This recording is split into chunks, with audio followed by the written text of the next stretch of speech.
Hey, Midgardians, I'm Clay. And I'm Joe.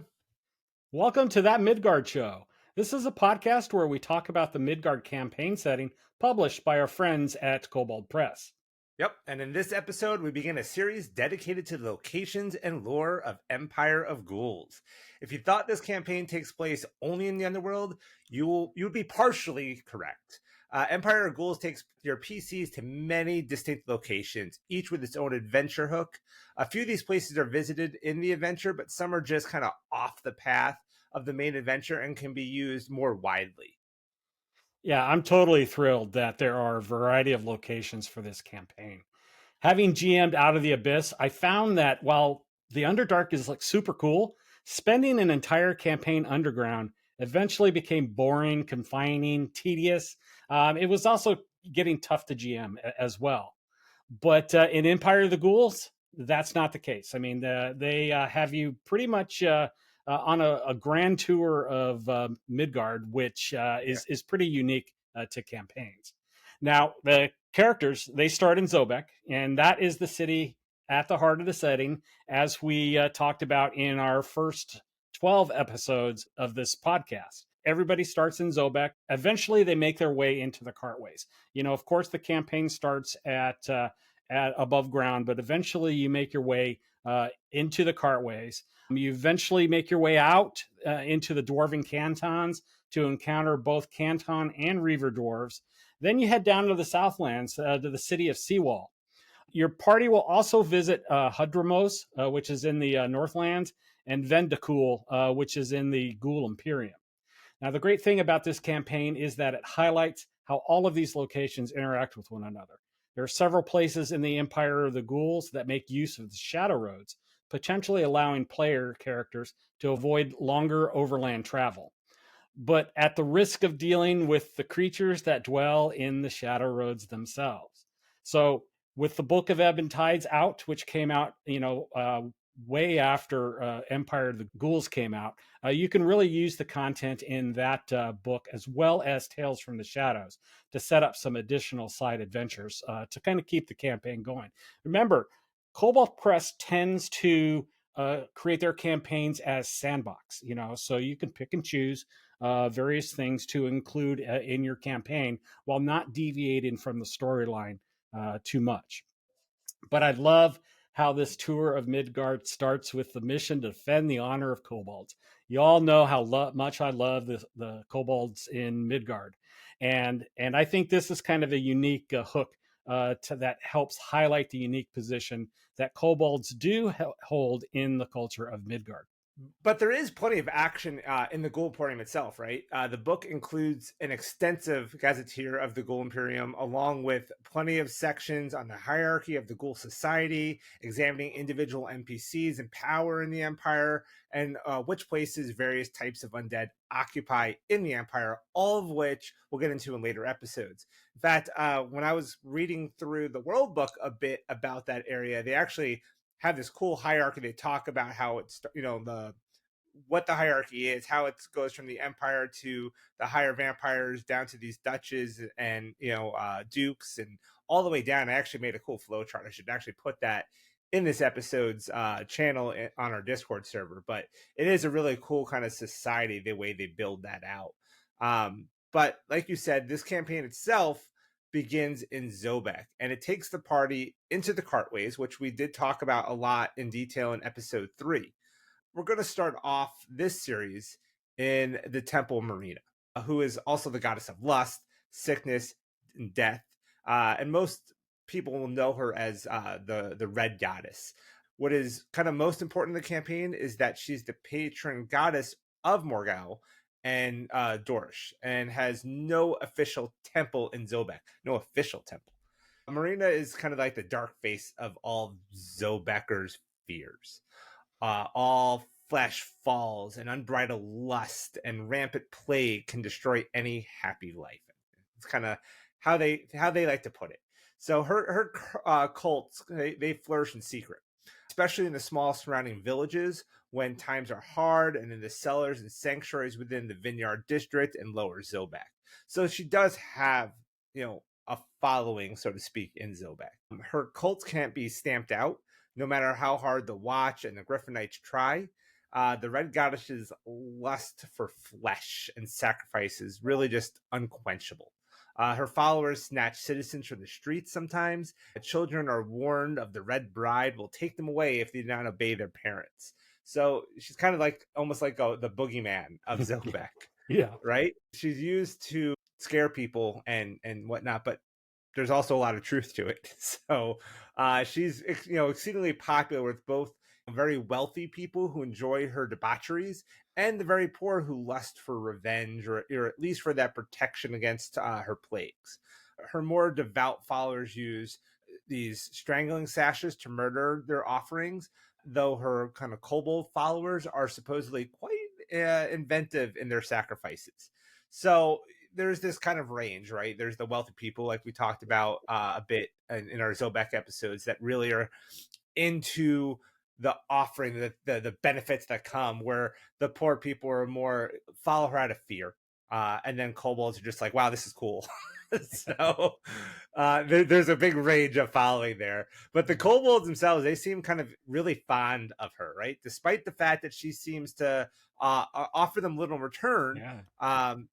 They seem to have a love for her. So rumor has it, however, that she is seen as a kobold equivalent of Jarl and Porvit, I believe is how you pronounce that name. Yeah. And that Marina blessed all kobold eggs to hatch and grow stealthily. So they kind of believe that she's the reason they're so sneaky. Just a lot of interesting lore around her with different people, outside of, the Ghoul Imperium and Dorish, but, within Zobek and the Crossroads itself, and even other parts of the world, there's many masks of the Red Goddess. So lots of cool lore around her in general. Yeah, it's funny that the picture of her in the Midgard World book, she almost looks like a predator from the movies, Predators and Yeah, Aliens and that's what stuff I like thought that. too. It's really funny, and it's a really tiny little picture. It's like the only picture that exists of Marina. But she is most popular north of the River Argent in the Principality of Morgau and Yep. Dresh. She serves as their patron goddess of prostitutes, vampires, ghouls, and the ghost knights of Duresh. She is worshipped openly, both in the Principality and in somewhat less fervor in the Rothirian lands to the east of the Principalities. In the Rothirian lands, her aspect is that of the Winter Maiden. Now, like Joe mentioned earlier, some kobolds worship her out of fear or awe, though most kobolds do prefer to keep a simple faith of Volan and Saint Piran, who is the patron of miners. So, in the Empire of the Ghouls, our heroes will visit the Temple of Marina while following the trail of the Red Sisters and her cultists deeper into the lightless realms of the Cartways. Now, the Red Sisters are an antagonist throughout the Empire of the Ghouls, particularly when they're in Morgau and Duresh primarily. However, you can use the Red Sisters as kind of an antagonist to kind of chase everyone around their various stopping points, around the area of Midgard as well. But they are very, very prominent in Morgau and Duresh. So, under the rule of the vampire prince Lucian, they are first among the several dark gods that are worshipped in those lands. And there are big, large temples and shrines to Marina. They exist in all settlements, even down to the really smallest villages. Yeah. There, it would be like a nice rock, that's bloodstained there. That at least is something to make an offering to Marina. Now, the largest temples in the Principality are big vats of blood, vaults and vaults of blood, extraction locations. Yeah. It's really kind of creepy, but kind of cool, from a story perspective. Now, they're also known as the Red Sisters, and they support and maintain the monarchy and power structure of the nation, which places intelligent undead above the living. At the same time, the Red Sisters maintain Marina's will, and even vampires must abide by the edicts of the cult. Now, should there be a cocky vampire, even those in nobility who fail to show the proper gratitude and respect to the Red Goddess, it will fall upon the Red Sisters to remind them of their obligations. These reminders rarely end in violence against the offending vampire. However, the Red Sisters will not hesitate to exact a hard price to reinforce the lesson, such as taking one of the vampire's favorite servants for a ritual sacrifice. But if the vampire has been especially wayward, the Red Sisters might bleed one of his vampire progeny dry and destroy it as a warning. The people of Morgau and Duresh accept this hard justice as a matter of course, as the swiftest way to fall from power is to openly oppose the followers of Marina. And even the clergy of other deities give Marina's chosen a respectful birth. Now, outside the principalities, Marina's name and religion are heresy. The Blood Sisters cannot openly worship for fear of retaliation by inquisitors and devout warriors of the gods of the light.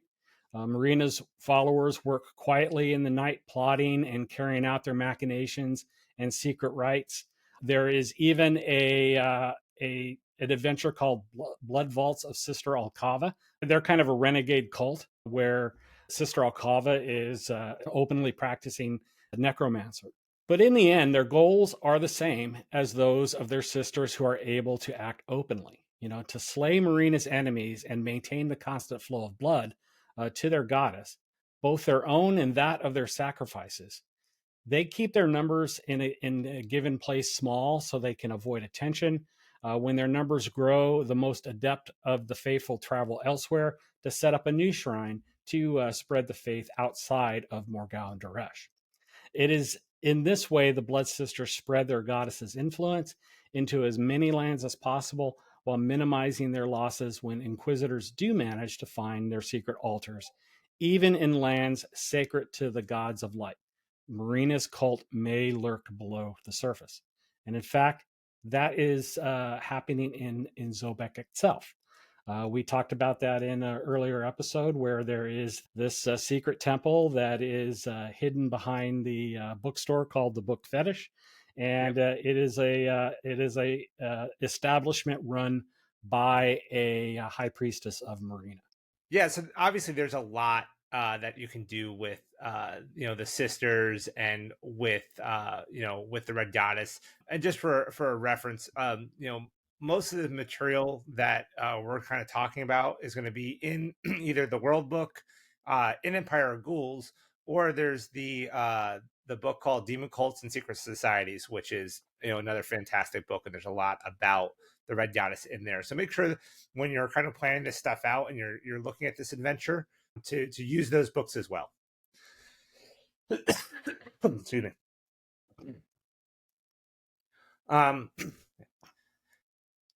So let's talk a bit more about the sisters, themselves. So obviously, there's Sister Alcava, which is the one Clay was talking about. She's kind of that passionate devotee of Marina. She's loyal to the goddess. She often kind of chafes at the restrictions of the order and the disciplinary actions of the senior clergy. She kind of hopes her necromantic pursuits will bring her enough power to gain some level of autonomy. She really wants to kind of stand out and be a bit out there on her own. And like you said, there's that Blood Vaults of Sister Alcava adventure, which kind of has her as the main antagonist, and definitely worth checking out.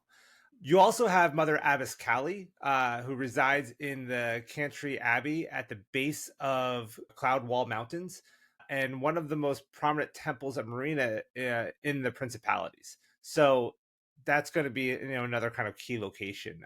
Callie is in charge of the Cradle, which is a section of the Abbey devoted to the care of pregnant women. Women who suffer difficult pregnancies or those predicated to suffer complications during childbirth make pilgrimages to the Abbey.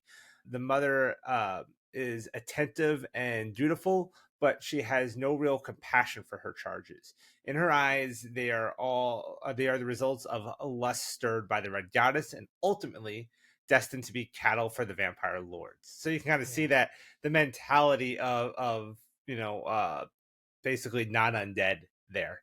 Vampires kind of rule, and then you have your ghouls and your stuff like that. But humans generally don't rise in the ranks very often. They are more just cattle. There's also the vampire Cosmina Halrosa, who appears to be this like stunning beauty in her mid 20s, long auburn hair and gray eyes. She's got pale skin, which is flawless, but for this little bit of like wine colored birthmark that runs down her right cheek, jawline, and chin. And there's a manifestation of Marina appeared before her and caressed her face. So that's how they say that mark came to be. Overwhelmed, she swore devotion to the goddess for eternity, and Marina's hand left its mark upon her skin as a reminder of her oath. So Cosmina's new existence as a vampire affirms her promise, and she has spent 4 decades now as Marina's chief agent abroad. So I think she's more going to be like someone that you could run into almost anywhere in the world during the adventure, or really, I mean, even outside of Empire of the Ghouls, she could be kind of this cool side antagonist you might run into along the way. And then you have the Grand Inquisitor, Raka Mazoros, who oversees the efforts to root out and eliminate the enemies of her goddess, both within and outside the principalities. If there's cult activity outside of Morgul or Duresh is threatened, she sends what aid she can. She instructs her followers in techniques of stealth and subterfuge, which they use in surgical strikes to eliminate threats to the faithful. So Rekka herself occasionally leads such strikes when the threat is great enough. I kind of like this character. Like I said, I feel like there's like the opposing forces. Like she's kind of like the KBG to Zobek's CIA. Interesting. Right? Like that. I feel like Yeah. that's a good analogy. Yeah. Yeah. So who else do we have? Well, we have Nerys Laragorn. We talked about her in our Zobek episodes. She's been building the Red Goddess following in Zobek for over 2 decades. She's an elf, a full-blooded elf, and about 10 years ago, she opened the Temple of Painful Pleasures. That's the brothel I mentioned earlier in the Collegium district that serves as a front for the Temple of Marina. She works with Jizzle to find torture victims for secrets, money, and pleasure. She is favored by the Red Goddess, and Nerys is interested in building the Red Goddess's power in Zobek and throughout the Crossroads. Over the years, other instances of Marina's cult have been stomped out, but Nerys intends to be the one priestess who succeeds in growing the religion in the Clockwork City. And she does that by keeping tabs on the wealthy and learns many of their secrets through the temple and through Jazel. The two use this information to benefit both themselves and the cult and intend to gather enough on the consoles to protect themselves and the temple should anyone discover its true nature. Now, she's featured pretty prominently in the adventure Flesh Fails, which is in Chapter 9 of Zobek Clockwork City. So it's one of those potential X card adventures. Be very careful, but it's a really interesting story, and it's a really interesting on how there are elements in the area that use the bad habits of the wealthy against them as they need to. The bottom line is that the Blood Sisters can be placed easily in any campaign world. And there's a pretty good hook from demon cults and secret societies that can be a side adventure to keep the Blood Sisters as a protagonist in your campaign. Now, assuming the PCs have been instrumental in thwarting the plans of the Blood Sisters, especially if they've killed any members of the cult in their adventures, they are targeted for elimination. And the Grand Inquisitor Rekka Mazaros is determined to end the PC's lives.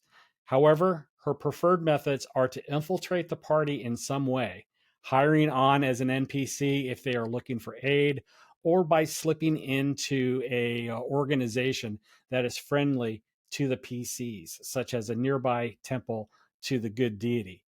Now, using an NPC as a member of your party as a spy as well is probably one of the coolest tropes there is. don't be afraid to do that in your campaigns. Your players may get a little annoyed at first, but after they get over the betrayal, they'll realize how cool that was, and that such a trick was played on them. Yeah, I've done stuff like that to my party too, and they were like, Yeah. "Dude, what the?" Yeah. I had a hag in disguise in the party, stealing hair and blood from them when they were sleeping and messing with their dreams. So it can be a fun thing to do. But this is what I mean about Rekka, right? She's a spy. Yeah. She's definitely like this covert operative. Rekka's a cool character. She's definitely somebody to have some fun with, because like I said, we talked about that kind of secret police in Zobek. Yeah, they're Zobek said they're good guys, but their methods are a little questionable. Well, now you've got the bad guy whose methods are there's no need to question them because we know what they are.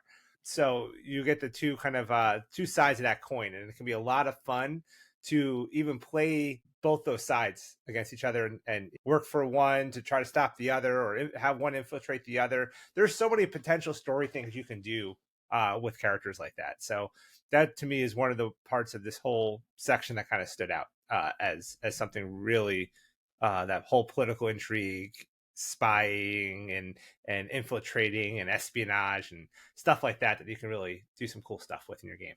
Yeah, totally. Out of all this, right, that we've been talking about, it all comes down to the bigwig, right?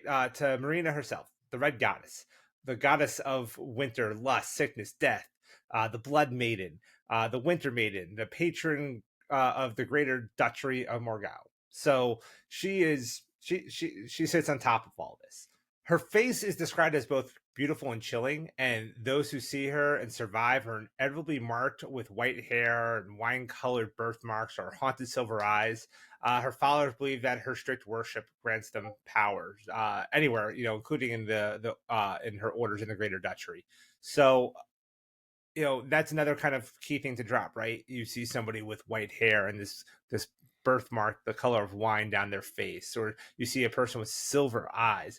Those are all going to be hints that you could drop early on, and then later on let your players find out what those things mean and go, "Oh my god, that guy we saw, I remember that." So that could be a cool way to start dropping these early hints at something in your game as well. So her symbols include like all red garments and skulls stained with ochre or rust. Her books are banned in most places as like treaties of corruption and illness. The most infamous volumes include the Book of Holy Lust, the Song of Blood and Winter, and the Scarlet Commandments. I love those names. I don't know who came up with those names, but they're all really great names Yeah. for books. Yeah. Yeah. I feel like the Book of Holy Lust is probably in that temple in Zobek. Oh yeah, for sure. Yeah. The greatest public shrine to Marina is actually is the Great Aprostal Temple, which is a site of pilgrimage and daily sacrifices in the barony of Dorsch. Worship of Marina is frequent and public. Offerings are loud and messy. every Morgu Krakavor or Dorsch village of any size has at least a small bloodstained altar of stone, which you kind of talked about a bit earlier. But her name is invoked at pretty much like every birth, every funeral, every battle. The religion is one of the few ways for living men and women to actually rise to status in the Blood Kingdom. So, earlier I mentioned how it's all pretty much vampires and ghouls and stuff like that. And people don't, living people don't generally get to rise in the ranks. But if they are devout and worship her enough, that is their one chance to rise to some type of prominence in the Blood Kingdom. So everywhere else, her worship though is secret. These things in basements and cellars and secret temples and stuff like that. Her priesthood is the Red Sisterhood, which we talked about earlier, and they're responsible for justice and law and punishment for the religion. The strict Red Sisters dole out punishment, both harsh and public, things like floggings, quarterings, brandings are all kind of common, and our executions are generally by beheading. I kind of think like William Wallace execution in the movie, but way worse. It would be like a common sight that you might see. Yeah. Um, she demands her followers kill her foes, especially those that are followers of Lada, and she requires rites of seduction, blood sacrifice, things like that. So I also kind of like this because one of the players in my party is actually a cleric of Lada, so I plan to definitely make use of all of that. Although her worship is kind of harsh and bitter, she is not unrelentingly cruel. She grants strength and magical power, far more than most other gods, even those who are not priestesses. Marina's followers must make a pilgrimage to Margot if they attain the age of 50. So, yeah, I mean, I feel like she could even be like a warlock patron to some. I think that could be totally a thing. Hmm. Um, but yeah, it's an interesting religion. It's definitely dark and bloody and messy. Um, but there's just, when it comes to like cult type activity, I feel like there's so much potential here. So much cool stuff you can do. Yeah, with Empire of the Ghouls, but just in Zobek in general, or anywhere, right? The whole religion, the whole cult, or whatever you want to call it, just makes a great antagonist for any adventure. Yeah, sure. There's maps of temples to Marina. There's one in Empire of the Ghouls. Yep. There's another one in the Blood Vaults of Sister Akava. Hmm. They're both very different types of temples. The one that's in Blood Vaults of Sister Akava, it's more of an extraction facility. It's where they'll hang up the person making the donation, and they'll either whip them to where they're bloody, or they'll cut them, to where they're bleeding, into a central repository. The map that's in the Empire of the Ghouls, it's less of a extraction facility. It's more like, here I come to worship and pray. Yeah. Here I come to make my offering, of blood to Marina. But it's two very different options, and you can Yeah. maybe take a little bit of both if you're creating your own maps for the temple that's located in Zobek. Remember that with Marina, it's all about any activity that where blood is involved. So Yeah. obviously, she's loves the battle. She is a patron goddess of childbirth and death. Anything with blood is that Marina's Fair game. followers will be on top of. And I would love, I'm doing a campaign for Curse of Strahd that's in Midgard, and I'm trying to figure out a credible way to weave Marina into the Barovian lore as well. Even though it's not you know explicit to that, but I'm trying to figure out a way to work Marina into that what campaign. about if Strahd was kind of a ret, like he left the Blood Kingdom to go do his own thing, and he stopped worshiping her, and she sent the Red Sisters after him, so the Red Sisters can almost become an ally of the players in Right, stopping Strahd. right. Something like that. That could be kind Yeah. of cool too. Yeah, and there's the dark vestiges, that are talked about in the book as well. Yeah. And I'm just, maybe one of them could be kind of like an avatar of Marina, to who made Strahd who he is in that. But yeah, that's a great idea, Joe. There's if you have ideas on how to incorporate Marina into Curse of Strahd, definitely put them in the show notes, or Yeah. Let us know. throw them in our Discord channels on Midgard Adventures Discord server. Yeah. Yep. And we were talking too about in Zobek, right? So there was the book fetish, and then there was the House of Painful Pleasure, which was kind Hmm. of like you needed to get the coin to get in there. And then Hmm. there was like, the entrance from there to the temple. And that temple is the map that's featured in Empire of the Ghouls. And you gotta go through the cartways and through all this stuff to get to it.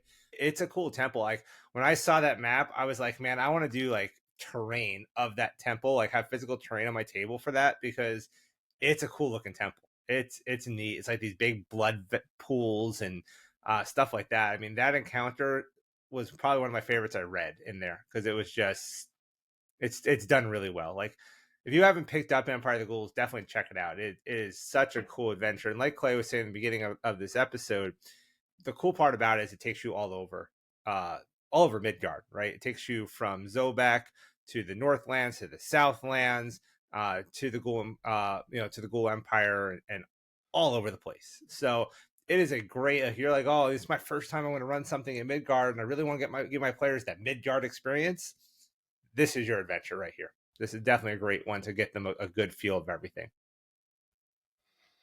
Yeah, and keep in mind, make sure if your characters do enter a temple to Marina, introduce, the smells and the tactile experience. Like we said, their rituals are very messy. So there could be blood all over the floor, that is tacky and sticky. There could be a smell of rot, throughout the temple, flies all over the place. So, make sure when you're describing this area, you're giving you're hitting as many senses as possible. Yeah.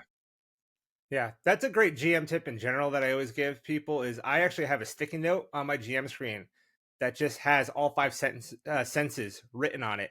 And whenever I'm describing something, I try to touch on at least three of them. Usually like things like, sight and smell.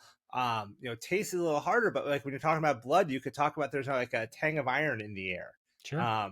Things like that. So hitting on senses in general is a great thing to do, but you're right. I feel like in a setting like this, talking about this tackiness of the floor and the smell of iron in the air and things like that, really immerse your players in that experience. Yeah, and don't forget like screams or sounds of pain. That's Get a good just part soundboard of the going. rituals there, So Yeah. So yeah, that's basically the Red Sisters, and the Red Sisters are not just limited to Empire of the Ghouls or limited to adventures in Morgan Duresh. You can place the Red Sisters anywhere that you need to, and like Joe said, they can also be protagonists in your party. Allies to your party in some way. Maybe their interests align, and there's like a truce. For now, but Yeah. An but uneasy one, but yeah. but it's a very cool protagonist to have in any of your games. So Yeah. next we are going to go visit the cantons. We're going to head into the Iron Crags and visit a couple of places in Dwarven cantons. So I really look forward to that. So one thing I want to do before we sign off is I want to kind of give an explanation on why we haven't been recording episodes lately. It's just really been holidays and availability between Joe and I, work, life, things like that. So I do apologize for the longer hiatus. We will return to our regular cadence of dropping an episode once a week. We will return to featuring a creature showcase as part of our episodes. And we will also, Joe and I will talk about our adventures in Midgard as well. Things are going to wrap up again. Don't you worry. And we do appreciate your patience. So that's our show. I hope you enjoyed it. Joe, how can people reach you? Well, as always, you can find me at GM Toolbox on YouTube, TikTok, Facebook, Instagram, all those great places. I'm also on Twitter at GM_Toolbox. And of course, you can find me on the Midgard Adventures Discord server at GM Toolbox there. How about you, Clay? Yeah, you can find me at the Midgard Adventures Discord server. That's the best place to find me. I'm at Clayton Thompson. If you join Midgard Adventures, you are able to direct message me. And we have a show channels for That Midgard Show on Midgard Adventure Discord server as well. So the server itself is a super cool place for anyone new to Midgard or those that already love Midgard. It's just really a fan organized site. We share tips and tricks. We answer questions. We offer organized play games, both online and IRL in certain locations. We are affiliated with koboldpress, so you'll see a lot of the kobolds take part in a lot of the conversations. The adventure channels, the lore channels, and so forth. So the best way to get information about Midgard is to join the Midgard Adventures Discord server. An invite to the server is available in the show notes below. Yep. And, the reason we're doing these episodes now, this series, is all because of one of your comments. So, please keep them coming. And, if you like the show, please click on the like button, subscribe to our channel, spread the word about That Midgard Show. We're on all the major podcast platforms, so please subscribe, leave us a positive comment, give us 5 stars, all that good stuff to help us out. So that's it for today, guys. And remember, as Wolfgang Barr says, strip it for parts and make it your own. Thank you so much for joining us. Take care, everyone. bye, everybody.